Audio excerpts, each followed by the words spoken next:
ছাত্ৰ-ছাত্ৰীসকল আজি তোমালোকৰ মাতৃভাষাৰ পাঠ 13ৰ যদি হ'লহেঁতেন কবিতাটো মই পঢ়াবলৈ লৈছোঁ। ইয়াত কবিতাটোৰ কবিজনৰ নাম জনা নগ'ল, কিন্তু কবিতাটো প্ৰকাশ পাইছিল মইনা নামৰ এখন আলোচনীত। এইখন সম্পাদনা কৰিছিল ৰঘুনাথ চৌধুৰী দেৱে। ইয়াত কবিয়ে প্ৰকৃতিৰ কিছুমান বস্তুৰ কথা ইয়াত সন্নিৱিষ্ট কৰিছে। কবিৰ দৃষ্টিত তেওঁ কি কৰিব বিচাৰিছে যে তেওঁ নোহোৱাটো খুৱাব বিচাৰিছে।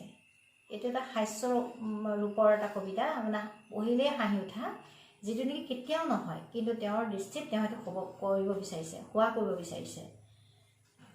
তোমালোকক মই কবিতাটো এটা আবৃত্তিৰ জৰিয়তে তোমালোকক মই শুনাব বিচাৰিছোঁ। প্ৰথমে মই কবিতাটোৰ নামটো লিখি লওঁ। কবিতাটোৰ নাম হ'ল যদি হ'লহেঁতেন।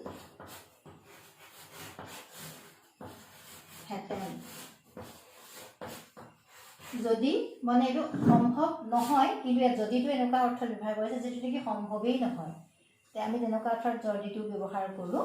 আৰু কবিও সেই যদি হ'লহেঁতেন কবিতাটোৰ এনেকুৱা এটা দৃষ্টিভংগী তেওঁ কবিতাটো তোমালোকৰ আগত দাঙি ধৰিছে। এতিয়া মই কবিতাটো আবৃত্তি কৰি শুনাইছোঁ।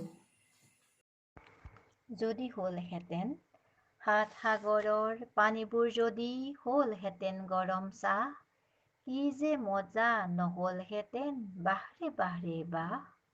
টোপা পিঠাবোৰ লাগি থকা হ'লে কঁঠাল গছৰ গাত, খাওঁ জানো ভাই এদিন মানো ঢেকীয়া কচুৰে ভাত। ধাৰাপাতখন হোৱা হ'লে ভাই খোলা চপৰীয়া পিঠা, নথলোহেঁতেন এধান মানো আপত ডালৰ লেঠা। হ'লহেঁতেন যদি ধনাই পণ্ডিত আমাৰ তলত পঢ়া, কি যে মজা নহ'লহেঁতেন হা হা হা হা।